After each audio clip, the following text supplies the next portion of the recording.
Hello dear student, this is our unit 12 thermal properties of matter. तो इससे पहले वाली यूनिट में हमने पढ़ा था मैकेनिकल प्रॉपर्टीज ऑफ मैटर। ठीक है, नाउ अब हम पढ़ेंगे मैटर्स का थर्मल प्रॉपर्टीज। तो इस यूनिट का ये पार्ट वन है। इस पार्ट वन पे हम हीट एंड टेम्परेचर के बारे में पढ़ेंगे। तो चलिए देखते हैं। सबसे पहला हीट। तो हमें पता है एनर्जी बहुत ही अलग अलग तरह का होता है। एनर्जी एक साउंड के फॉर्म में भी होता है, लाइट के फॉर्म में भी होता है, हीट के फॉर्म में भी होता है। ठीक है, तो हीट हमारा एक क्या है, फॉर्म ऑफ एनर्जी है। ठीक है, एंड हीट की वजह से हमें क्या सेंस होता है, हॉटनेस का या कोल्डनेस का। ठीक है, एंड हमारा जो हीट का ऐसा यूनिट होता है वो होता है जूल। ठीक है, और उसी को हम ऐसा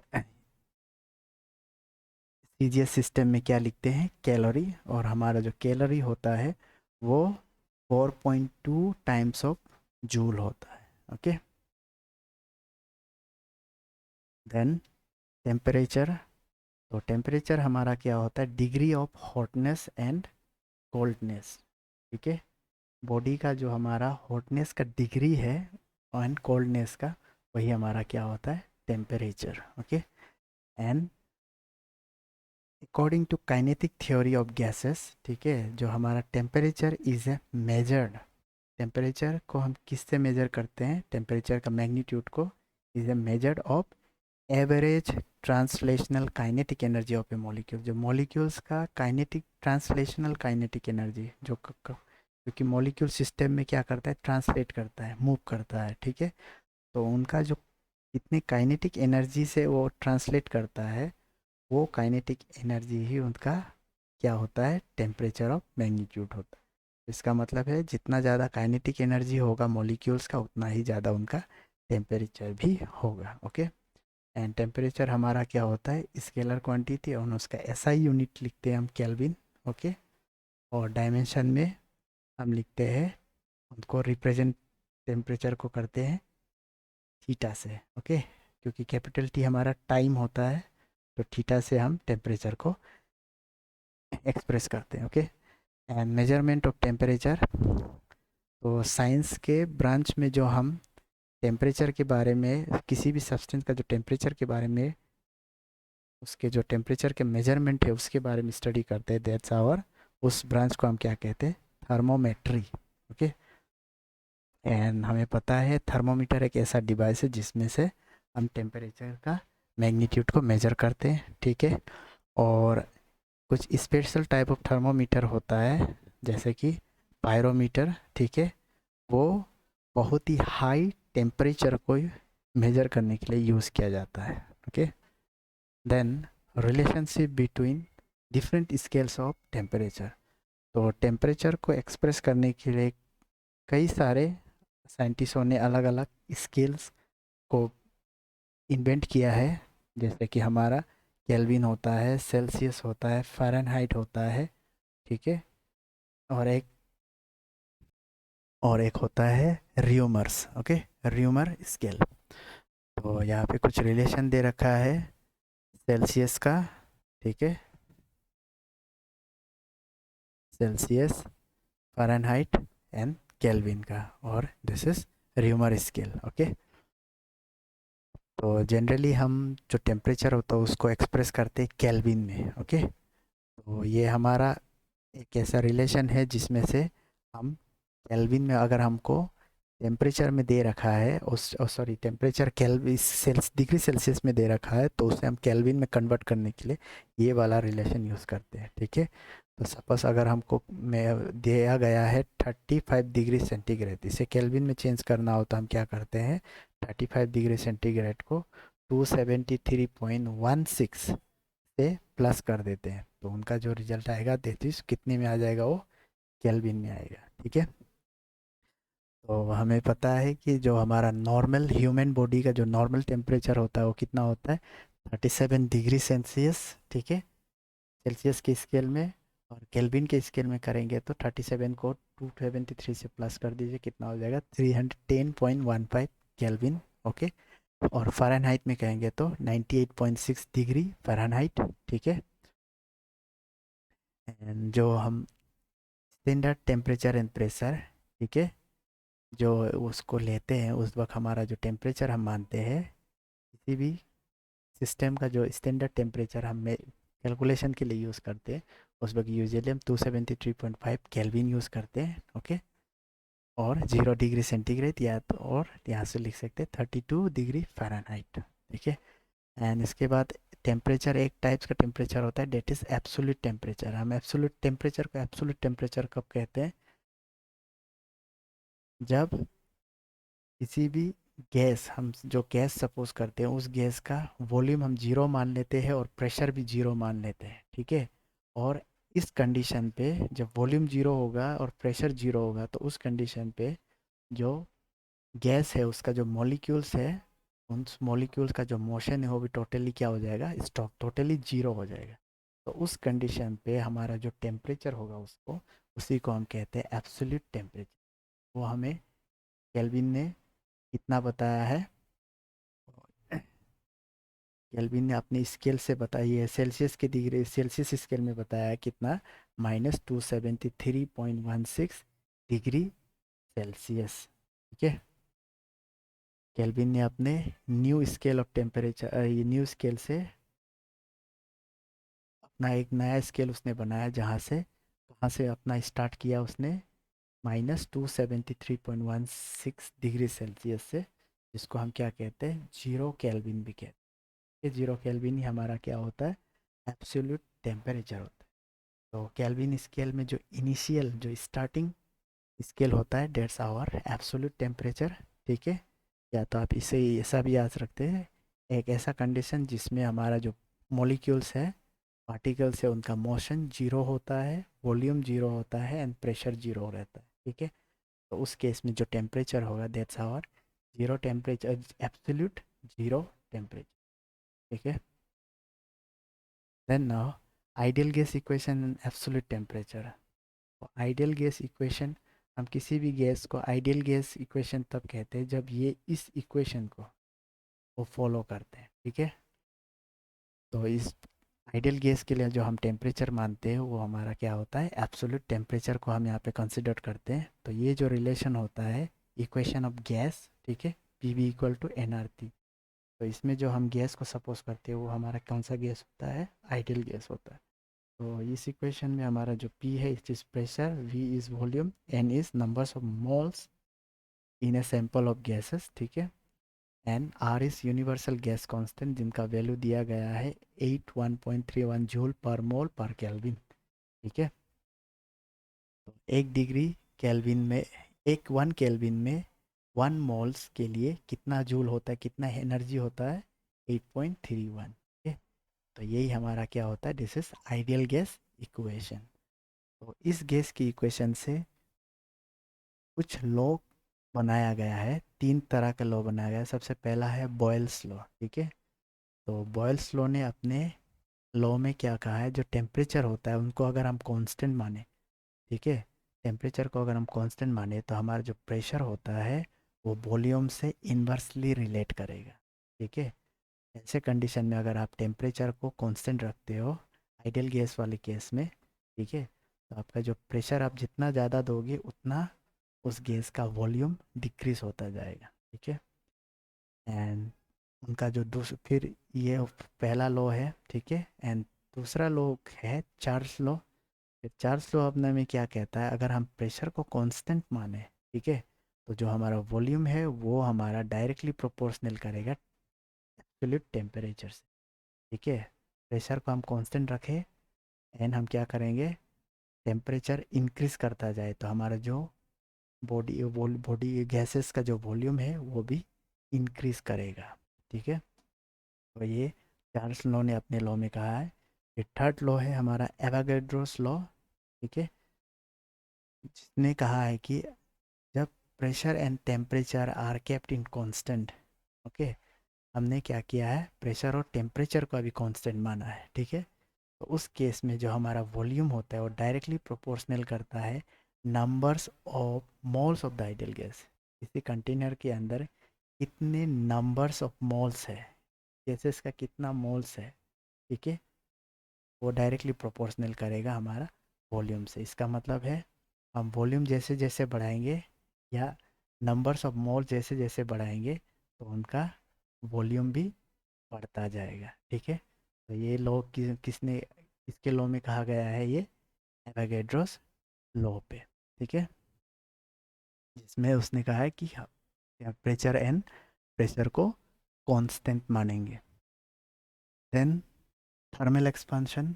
तो थर्मल एक्सपांशन का मतलब होता है कोई भी बॉडी है जो अपने ओरिजिनल साइज से बढ़ेगा। ठीक है, उनका जो एक्स्ट्रा जो गेन हो कर रहा है वो, दैट्स आवर एक्सपांशन। तो टेम्परेचर के हीट के वजह से अगर वो कर रहा है, उनके जो बॉडी का जो डायमेंशन पे इंक्रीज कर रहा है due to the increase of temperature. ठीक है, दैट्स आवर थर्मल एक्सपांशन। तो इसमें हमें तीन तरह का एक्सपांशन देखने को मिलता है। कोई बॉडी है, ठीक है, तो बॉडी को जब हम टेम्परेचर इंक्रीज करते हैं तो हमको तीन तरह का एक्सपेंशन देखने को मिलेगा। पहला एक्सपेंशन है उस बॉडी का जो लेंथ है वो इंक्रीज करेगा। ठीक है, तो हम कहते हैं लीनियर एक्सपेंशन। ठीक है, दूसरे में है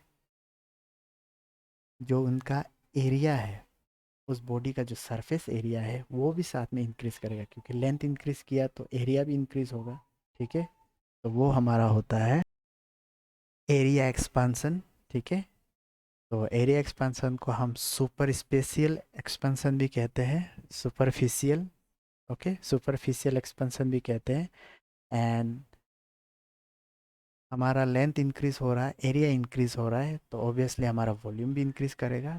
तो उस एक्सपेंशन को हम कहते हैं फिर वॉल्यूम एक्सपेंशन या तो क्यूबिकल एक्सपेंशन। ठीक है, तो ये हमारा वॉल्यूम सॉरी लीनियर एक्सपेंशन का रिलेशन दे रखा है। ठीक है, the fractional increase in length पर डिग्री सेल्सियस, 1 डिग्री सेल्सियस बढ़ाने की, इंक्रीज करने के, राइज करने की वजह से जो फ्रैक्शनल इंक्रीज होता है लेंथ में, that's our coefficient of linear expansion. ठीक है, एंड लीनियर एक्सपेंशन को हम अल्फा से रिप्रेजेंट करते हैं। ठीक है, तो अल्फा, तो अकॉर्डिंग टू आवर डेफिनेशन क्या होता है, इन फ्रैक्शनल इंक्रीज, ये ओरिजिनल लेंथ है हमारा, and this is the small increase of length. Okay, the fractional, ये फ्रैक्शन फॉर्म पे है, the fractional increase of length in पर डिग्री सेल्सियस। ठीक है, तो 1 डिग्री सेल्सियस बढ़ाने पे हमारा जो फ्रैक्शनल इंक्रीज होता है लेंथ पे, दैट्स आवर लीनियर एक्सपेंशन। ठीक है, तो इससे हम रिलेशन को लिखते हैं, हमारा जो रिलेशन होता है इसके according, this is our relation. Okay, and इसमें से जो हमारा फाइनल लेंथ होगा, ठीक है, वो कितना हो जाएगा, that's this is the our final length. कुछ टेम्परेचर बढ़ाने की वजह से, ठीक है, जो लेंथ इंक्रीज हुआ है, देन उस बॉडी का जो फाइनल लेंथ होगा वो हमारा कितना होगा, इतना होगा। Now next one is length expand हुआ तो एरिया भी एक्सपांड होगा, जिसको हम सुपरफिशियल एक्सपेंशन भी कहते हैं। ठीक है, तो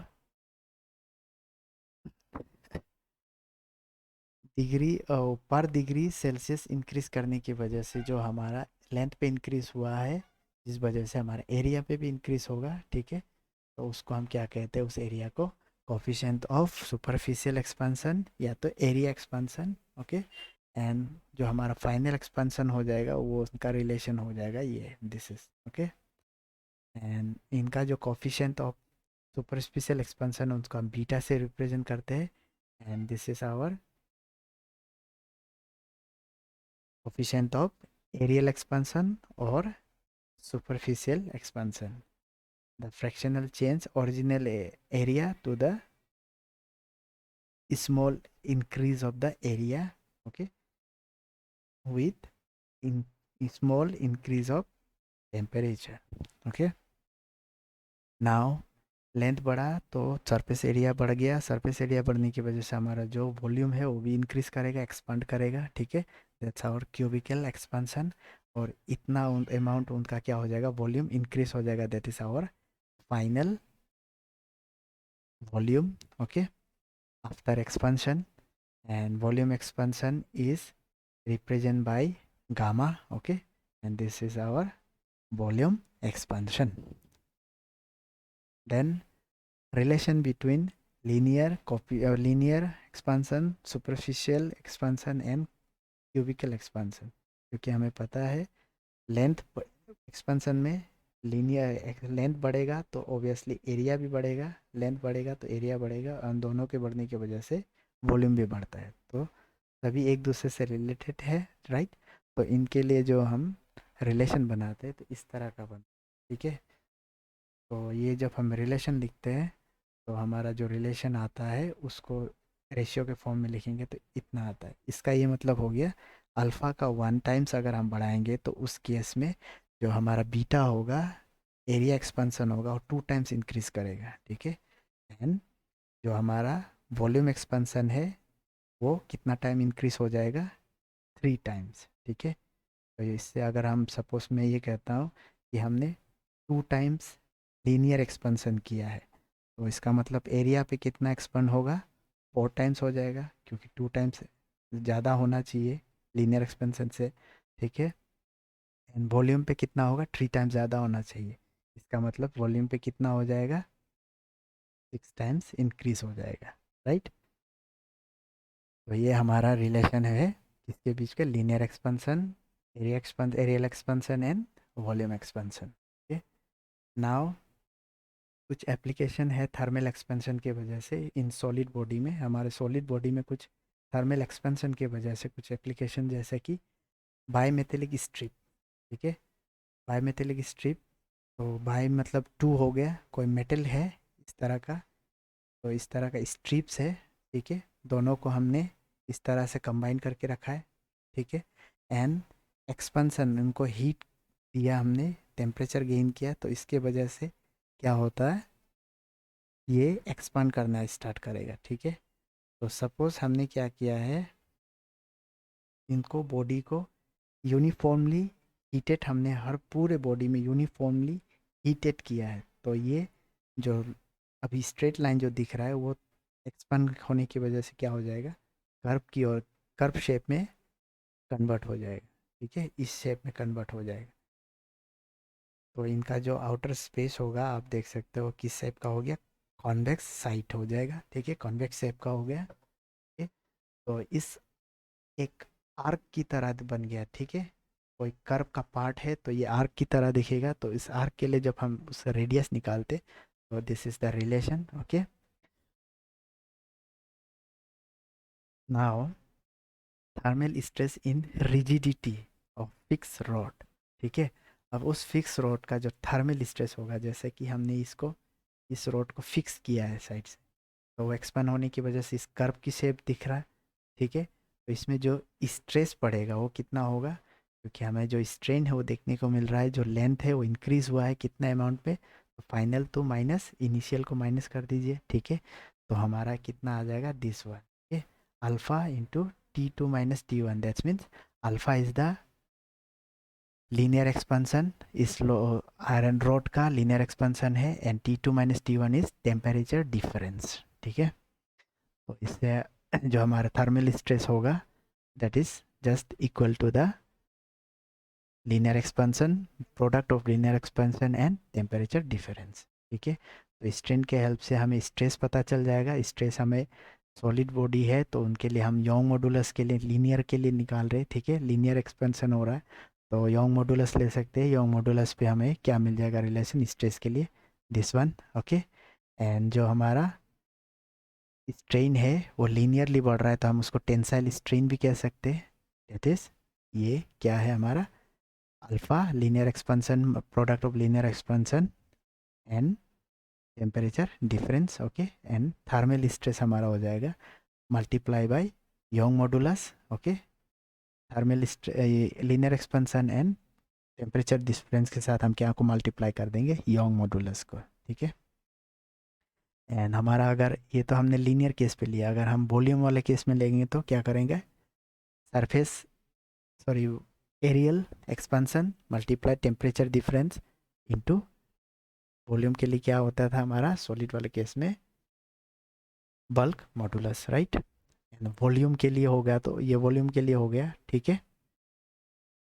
and effect of temperature on pendulum clock, जो पेंडुलम क्लॉक है उस पे जो टेम्परेचर का इफेक्ट क्या हो जाता है, क्योंकि जो पेंडुलम क्लॉक है इस तरह का होता है, तो हमें पता है कि एक्सपांसन हीट होने से एक्सपांड हो जाता है, ठीक है।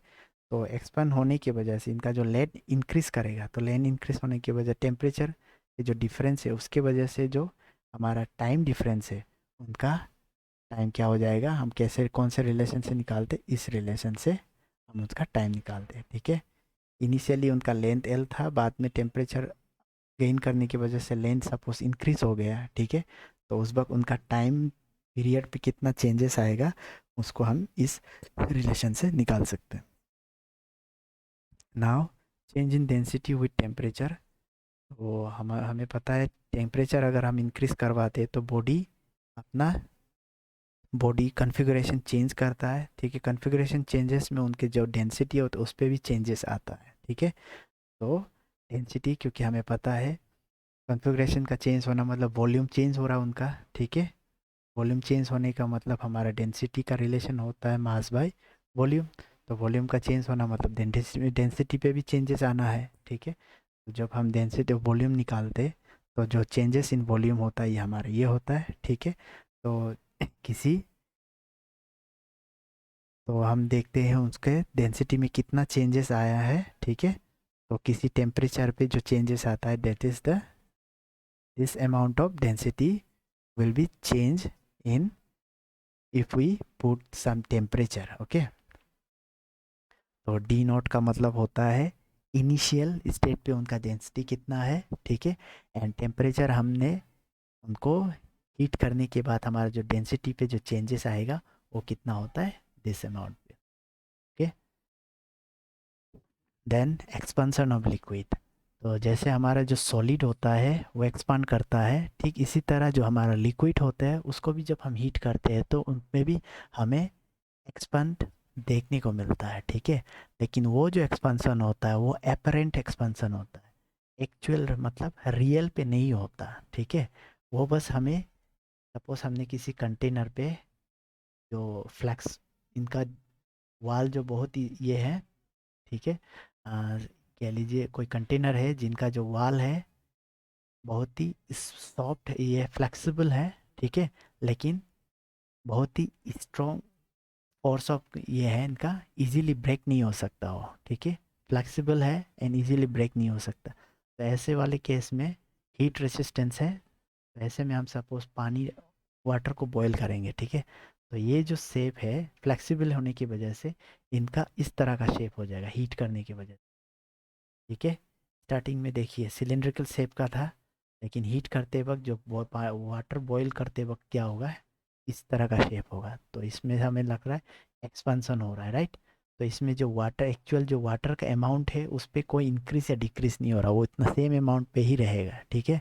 लेकिन जो उनका जो कंटेनर का शेप है वो इस तरह का एक्सपेंशन, इसलिए इस एक्सपेंशन को हम रियल एक्सपेंशन नहीं कहते, क्या कहते हैं, एपरेंट एक्सपेंशन। जब तक हीट है तब तक ही हमको इस शेप का देखने मिले, जैसे हम इसको हीट को रिमूव कर देंगे तो अपने ओरिजिनल पोजीशन में वो रिटर्न वापस आ जाएगा, ठीक है। तो हमारा जो एपरेंट एक्सपेंशन, और ये कौन से केस में होता है, लिक्विड वाले केस में ही होता है, ठीक है। तो एपरेंट एक्सपेंशन को हम लिखते हैं गामा ए, ठीक है। This is the coefficient of apparent expansion, okay. And इसको हम डिफाइन करते हैं ratio of apparent increase in volume to the product of original volume and rise in temperature, okay. जो हमारा कोफिशिएंट ऑफ रियल एक्सपेंशन होता है that is the real increase in volume to the original product of original volume to the rise in temperature, ठीक है। तो हमारा जो real expansion है उनको हम कैसे निकाल सकते हैं, जो एपरेंट एक्सपेंशन है प्लस हमारा जो क्यूबिकल एक्सपेंशन ऑफ उस ग्लास का जो एक्सपेंशन हुआ है, यहाँ पे जी का मतलब है ग्लास, ओके।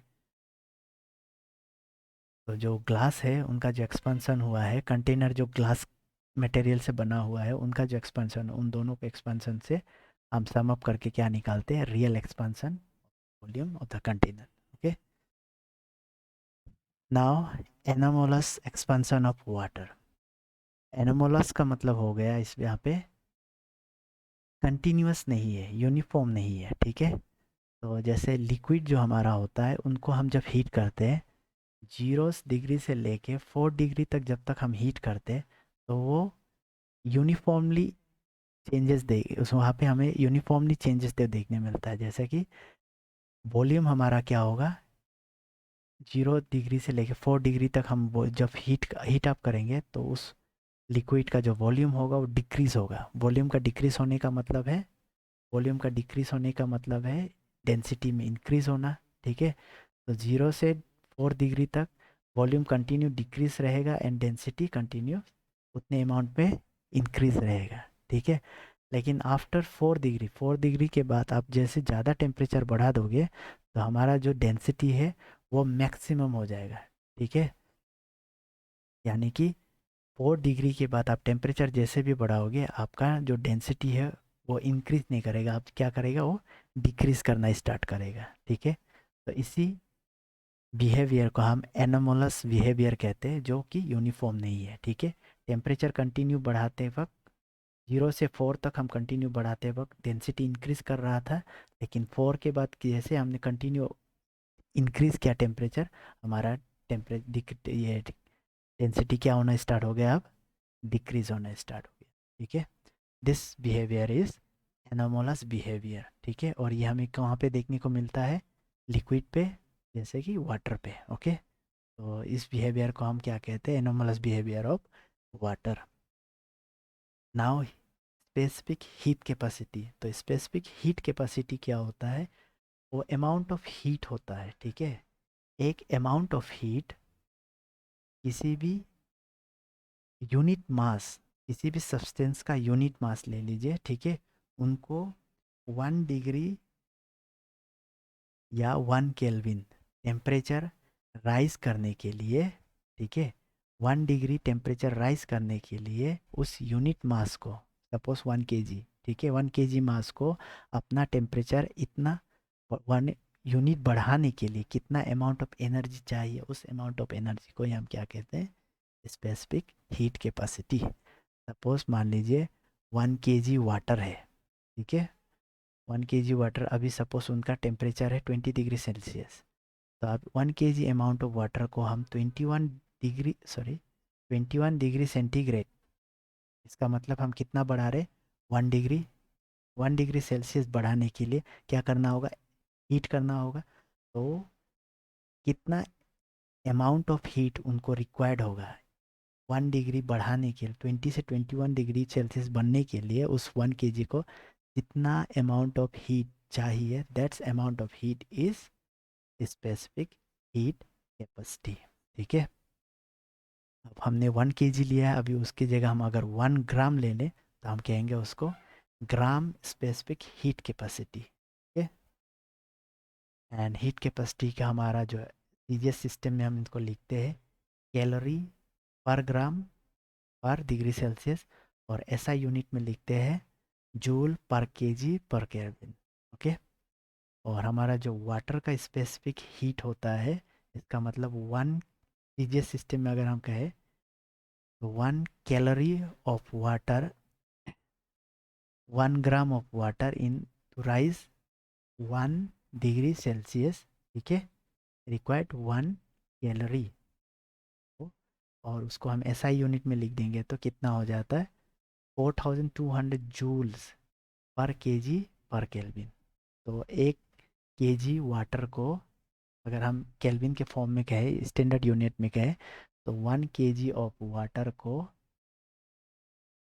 10 डिग्री से 11 degree Celsius, sorry 11 kelvin, 10 kelvin से 11 केल्विन अपना टेम्परेचर बढ़ाने के लिए 1 kg ऑफ वाटर को कितना अमाउंट ऑफ जूल चाहिए, कितना अमाउंट ऑफ हीट चाहिए, 1200 जूल चाहिए, ठीक है। इतना अमाउंट ऑफ हीट उनको चाहिए 1 kg वाटर को 10 केल्विन से 11 केल्विन टेम्परेचर बढ़ाने के लिए, ठीक है। तो यहाँ से हम 1 केल्विन को 1 कैलोरी को हम डिफाइन कर सकते हैं, amount of heat required to rise temperature of 1 gram of water from 14.5 degree to 15.5 degree Celsius is known as 1 calorie, ठीक है। Now molar specific heat capacity, ठीक है। तो स्पेसिफिक हीट कैपेसिटी को हम जनरली स्मॉल सी से represent करते हैं और उनका जो मैग्नीट्यूड निकालते हैं तो हम इस ये रिलेशन यूज़ करते हैं, okay. This D Q by D T is change in temperature, okay. This capital Q is heat, amount of heat is changed with temperature, okay, by multiply by 1 by mass of the substance, okay. Now molar specific heat capacity जिनको हम represent करते हैं capital C से, okay. और molar heat capacity हमारा क्या हो जाता है, heat required to rise the temperature of 1 mole of gases. पहले हम क्या ले रहे थे, 1 kg एंड 1 ग्राम ले रहे थे, राइट। अभी हम कितना लेंगे उस सब्सटेंस का, 1 मोल ऑफ गैस, ठीक है। 1 मोल ऑफ गैस को 1 मोल ऑफ गैस को यूनिट डिग्री या यूनिट केल्विन टेम्परेचर राइज करने के लिए जो अमाउंट ऑफ हीट चाहिए, that is our molar specific heat capacity, ठीक है। सिंपल हीट कैपेसिटी पे हम क्या कहते हैं, मास के फॉर्म में कहते हैं 1 kg और 1 ग्राम, ठीक है। और जब हम मोलर स्पेसिफिक हीट कैपेसिटी कहते हैं तो मोलर मीन्स हम 1 मोल ऑफ गैस, ठीक है, 1 मोल ऑफ गैस को 1 डिग्री टेम्परेचर या 1 केल्विन टेम्परेचर राइज करने के लिए जो इतने अमाउंट ऑफ एनर्जी चाहिए, that is our molar specific heat capacity, ठीक है। तो हमारा ऐसा यूनिट उनका हो जाएगा जूल पर मोल पर केल्विन, ओके। सीजीएस हो जाएगा जूल पर मोल पर केल्विन पर degree Celsius, sorry. And next one is thermal और हीट कैपेसिटी। तो हीट कैपेसिटी या सिंपली थर्मल हीट के थर्मल कैपेसिटी हमारा क्या होता है, quantity of heat required to rise the temperature of whole of that substance, ठीक है। पहले हमने 1 kg लिया, फिर 1 ग्राम लिया, फिर 1 मोल लिया, ठीक है। अब हम क्या ले रहे हैं, होल सब्सटेंस, उस सब्सटेंस का पूरे पूरे सब्सटेंस को ले रहे हैं, ठीक है। पहले तो उनका छोटा सा पार्ट ले रहे थे, अभी पूरा सब्सटेंस को ले लेंगे, ठीक है। उस सब्सटेंस को 1 डिग्री या सेल्सियस या 1 केल्विन टेम्परेचर राइज करने के लिए कितना जितना अमाउंट ऑफ चाहिए, दैट्स आवर हीट कैपेसिटी और thermal heat capacity, okay. Thermal capacity और हीट कैपेसिटी। तो हमारा रिलेशन हम क्या लिखते हैं, थर्मल कहता है mass into specific heat capacity, उस सब्सटेंस का जो स्पेसिफिक हीट कैपेसिटी होगा उसको मास से मल्टीप्लाई कर देते हैं, now water equivalent of it body. तो वाटर इक्विवेलेंट ऑफ बॉडी का मतलब हो जाता है amount of water that absorb or gives out the same amount of heat as done by the body when heat or cool through 1 degree Celsius. कोई body है, ठीक है, वो 1 डिग्री सेल्सियस, ठीक है, इंक्रीज करने पे या गेन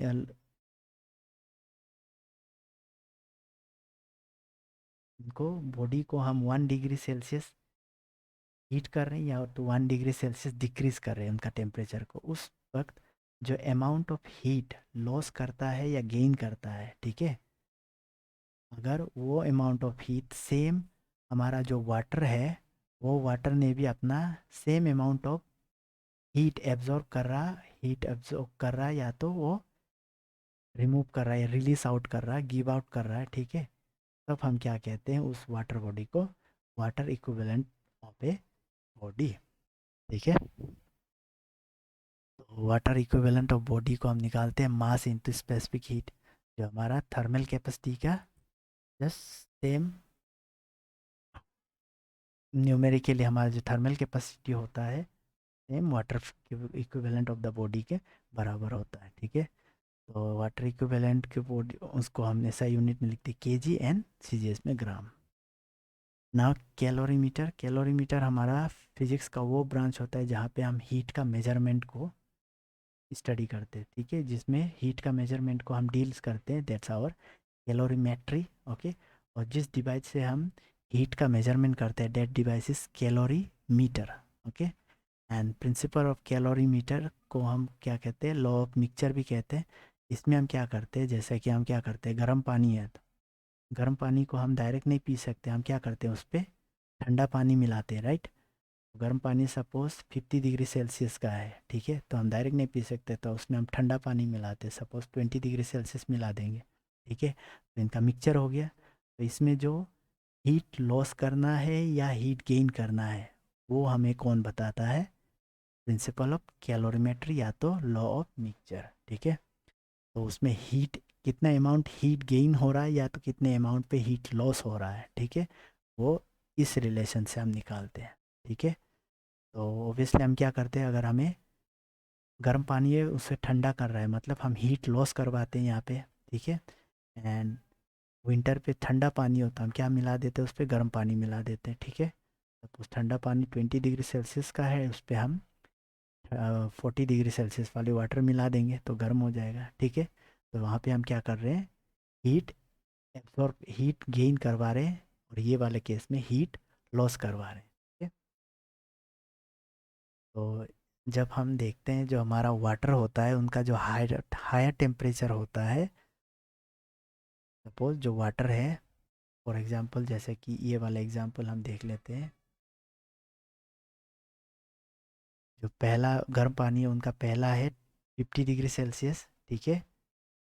तो हम क्या करें, ठंडा पानी मिला रहे, इसका मतलब क्या करें, उनका टेम्परेचर को जो हम मिक्स करते हैं, ठीक है, उस वक्त हम अपना उस वाटर के टेम्परेचर को क्या कर रहे थे, 50 से डिक्रीज़ करवा देते हैं, ठीक है, मिक्स करते वक्त। इसका मतलब है जब हम मिक्स करते हैं तो उनका जो मैक्स हायर टेम्परेचर होता है उस वाटर का उससे कम रहेगा मिक्स वाले, ठीक है। एंड वो जो मिक्स है 20 डिग्री सेल्सियस ठंडा पानी है, तो लोएस्ट कितना है 20 डिग्री सेल्सियस। तो मिक्स वाले क्या 20 डिग्री सेल्सियस से कम होगा या ज़्यादा होगा, ऑब्वियसली 20 डिग्री वाले से ज़्यादा होगा, ठीक है।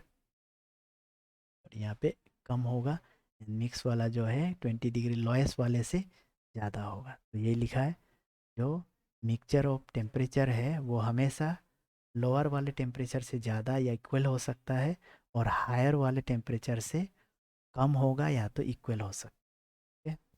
ये हमें कौन बताता है, लॉ ऑफ मिक्सचर या तो principle of calorimetry. Now latent heat को हम क्या कहते हैं, हिडन हीट भी कहते हैं, ठीक है। तो लेटेंट हीट हमारा एक्चुअल वो हीट होता है जिस हीट को कोई भी सब्सटेंस है, कोई भी सब्सटेंस है वो अपने किसी स्टेट में है, चाहे सॉलिड स्टेट में है या तो लिक्विड स्टेट में है या तो गैसेस स्टेट में है, ठीक है। तो लेटेंट हीट वो हीट होता है, बॉडी पे जो हीट है उस हीट को अमाउंट ऑफ हीट को अगर हम जब निकाल देंगे, ठीक है, हम उनको निकाल देंगे, माइनस कर देंगे या तो ऐड कर देंगे हीट वहाँ पे, तो वो बॉडी अपना जो स्टेट है उसको चेंज कर जाएगा, वो सॉलिड है तो लिक्विड में बन जाएगा, लिक्विड है तो गैस बन जाएगा, या तो गैस है तो लिक्विड कन्वर्ट हो जाएगा, ठीक है।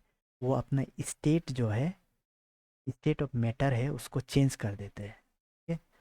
वो अमाउंट ऑफ हीट को ही हम क्या कहते हैं, लेटेंट हीट, ठीक है। तो लेटेंट हीट की वजह से हमारा क्या होता है, कोई भी सब्सटेंस अपना स्टेट ऑफ मैटर को चेंज कर देते हैं, ठीक है। तो लेटेंट ऑफ हीट उनको हम निकालते, this is amount of heat, okay, and this is the mass of the substance and L is latent heat, okay.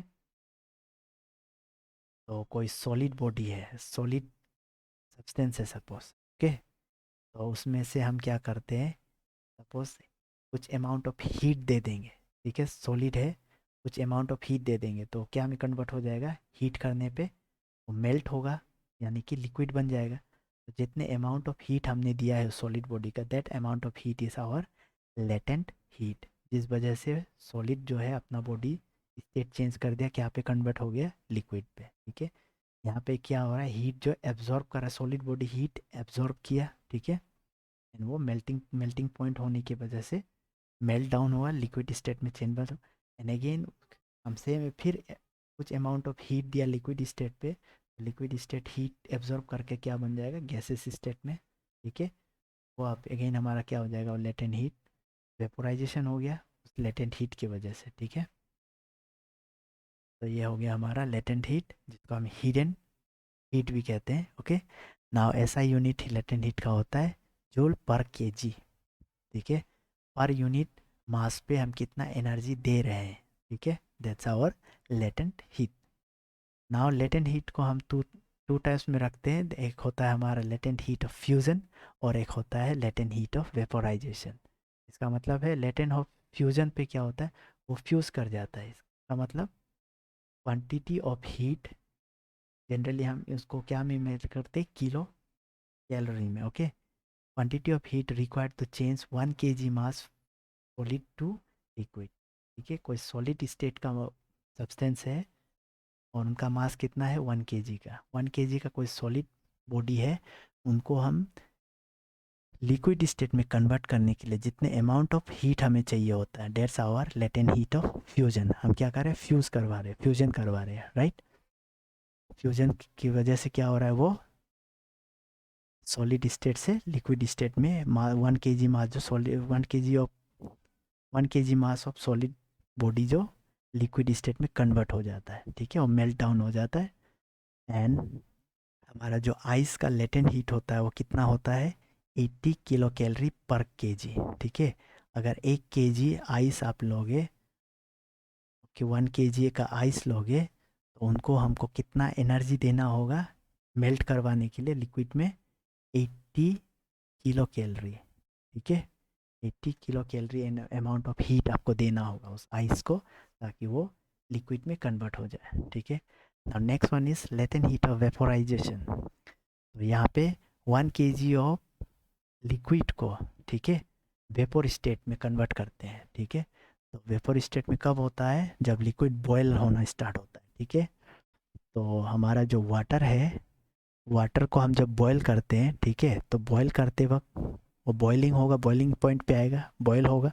And उसके बाद वो क्या होना, फर्दर इंक्रीज करेंगे टेम्परेचर, हम हीट कंटिन्यू देते रहेंगे, तो क्या होगा, वो लिक्विड से वेपोर होना स्टार्ट हो जाएगा। ठीक है, तो वहाँ पे हमको कितना अमाउंट ऑफ वेपोराइजेशन देना होता है, अगर 1 kg वाटर हम ले ले, तो हमको 536 किलो कैलोरी देना होगा। ठीक है, इतने अमाउंट ऑफ हीट देना होगा, तब जाके वो इतना मास ऑफ वाटर जो वेपोर बनना स्टार्ट होगा। ठीक है, that's our latent heat of vaporisation.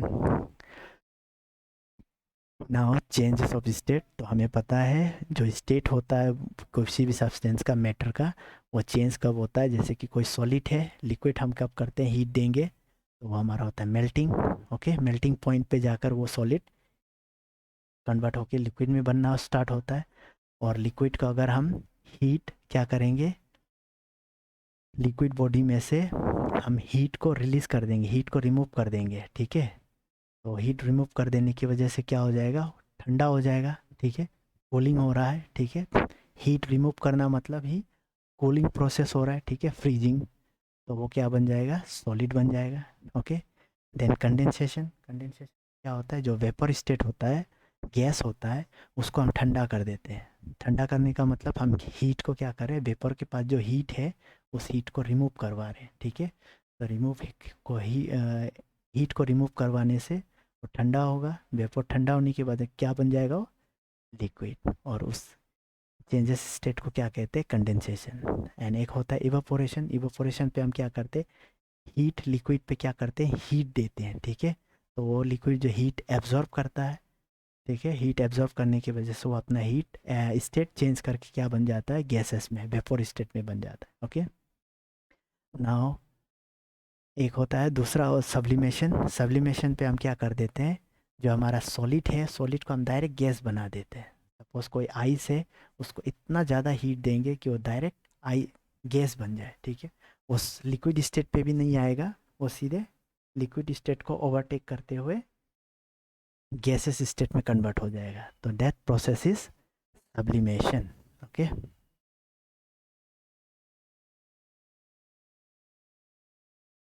तो ऐसे कुछ सब्सटेंस होता है। ठीक है, जो, लेकिन हमारे जो आइस होता है वो जो वाटर होता है, वाटर का प्रॉपर्टी है, वो पहले आइस है, आइस से लिक्विड बनेगा। ठीक है, वाटर बनेगा, एंड वाटर के बाद वो वाटर वेपर बनेगा। ठीक है, वो तीनों स्टेट को टच करते हो जाएगा। लेकिन कुछ ऐसे सब्सटेंस भी है, ठीक है, जिनको आप हीट कर दोगे वो सीधा वेपोराइज हो जाएगा, ठीक है। लाइक मेंथोल, ठीक है। मेंथोल आप सॉलिड वाला एक मेंथोल पीस ले लीजिए, ठीक है। उनको थोड़ा सा हीट अप कर दीजिए, वो सीधे गैस बन जाता है, वो लिक्विड में भी कन्वर्ट नहीं होता, डायरेक्ट गैस बन जाता है। तो वहाँ पे क्या प्रोसेस हो रहा है, सब्लिमेशन, ठीक है। नाउ हीट कर्व, जब हम इनका जो लेटेंट हीट है उनसे टेम्परेचर दे के और टाइम का जब हम ग्राफ बनाएंगे तो हमको इस तरह का ग्राफ मिलेगा, ठीक है। टाइम बढ़ा, हीट हम क्या कर रहे हैं, कंटिन्यू हीट कर रहे हैं, ठीक है। हीट करने का मतलब कंटिन्यू टेम्परेचर इंक्रीज कर रहा है। टाइम पे हम देखेंगे तो कोई सॉलिड बॉडी या कंटिन्यू ग्राफ इस तरह का बनेगा। एक समय पे आके जब मेल्टिंग पॉइंट पे कन्वर्ट होगा तो सॉलिड मेल्ट होकर क्या बन जाएगा, मेल्टिंग होकर लिक्विड में कन्वर्ट हो जाएगा, ठीक है, टाइम T2 पे। एंड अगेन हम उनको कंटिन्यू हीट करते जाएंगे, टेम्परेचर बढ़ाते जाएंगे तो लिक्विड बॉयल होना स्टार्ट होगा, बॉइलिंग पॉइंट पे आएगा कुछ समय बाद। एंड बॉइलिंग पॉइंट के आने के साथ साथ क्या हो जाएगा, वो अगेन गैस में कन्वर्ट हो जाए। तो हमारा जो ग्राफ होगा टेम्परेचर और टाइम के बीच का, वो इस तरह का ग्राफ शो करेगा, ओके। और एक और फेनोमेना होता है रिलेगेशन, ठीक है। तो रिलेगेशन पे हम क्या करते हैं, अभी तक हम क्या कर रहे थे, इसका स्टेट को चेंज करवाने के लिए हीट कर रहे थे, राइट, हीटिंग कर रहे थे, हीटिंग कर रहे थे। तो एक प्रोसेस फेनोमेना होता है जिस पे हम हीट नहीं करते, ठीक है, हीटिंग नहीं करते, उस पे हम क्या करते हैं, प्रेशराइज करते हैं, ठीक है। कोई आइस लिया हमने, ठीक है, आइस को प्रेशर देंगे, आइस के ऊपर हम प्रेशर देंगे, इतना ज़्यादा प्रेशर देंगे कि वो आइस जो है अब क्या होना स्टार्ट हो जाएगा, मेल्ट होना स्टार्ट हो जाएगा, ठीक है। प्रेशर हम इतना ज़्यादा उस आइस के ऊपर देंगे जिसके वजह से क्या हो जाएगा, प्रेशर इंक्रीज होने की वजह से वो आइस मेल्ट होना स्टार्ट होगा, ठीक है। अब जैसे ही हम उस प्रेशर को वापस रिमूव कर देंगे, ठीक है, जो प्रेशर दे रहे थे उसको रिमूव कर देंगे, तो वो जो आइस है मेल्ट हुआ था वो फिर क्या हो जाएगा, अगेन फ्रीज होना स्टार्ट होगा। मतलब आइस मेल्ट होने का मतलब क्या है, सॉलिड से वो लिक्विड बन गया था, ठीक है। अब प्रेशर हमने जैसे हटाया सॉलिड से लिक्विड बन गया था, प्रेशर हमने जैसे हटाया वो लिक्विड से फिर रिटर्न सॉलिड बन जाएगा, ठीक है। इस बीच में उनका जो शेप है वो चेंज हो जाएगा। सपोज कोई आइस है, क्यूबिक फॉर्म का है, ठीक है, हमने उनको इतना ज़्यादा प्रेशर दिया है कि वो मेल्ट डाउन हो जाएगा, ठीक है, इस तरह का इरेगुलर शेप बन गया। सपोज प्रेशर एग्जर्ट करने गया तो मेल्ट हो गया, ठीक है। लेकिन जैसे हमने उस प्रेशर को रिमूव कर दिया, अब इसी स्ट्रक्चर में वो क्या हो जाएगा, फ्रीज आउट हो जाएगा, साइड अगेन सॉलिड बन जाएगा, लेकिन उनका जो शेप है वो पहले वाले से चेंज हो जाएगा, ओके। तो इस फेनोमेना को हम बोलते हैं रिलेगेशन।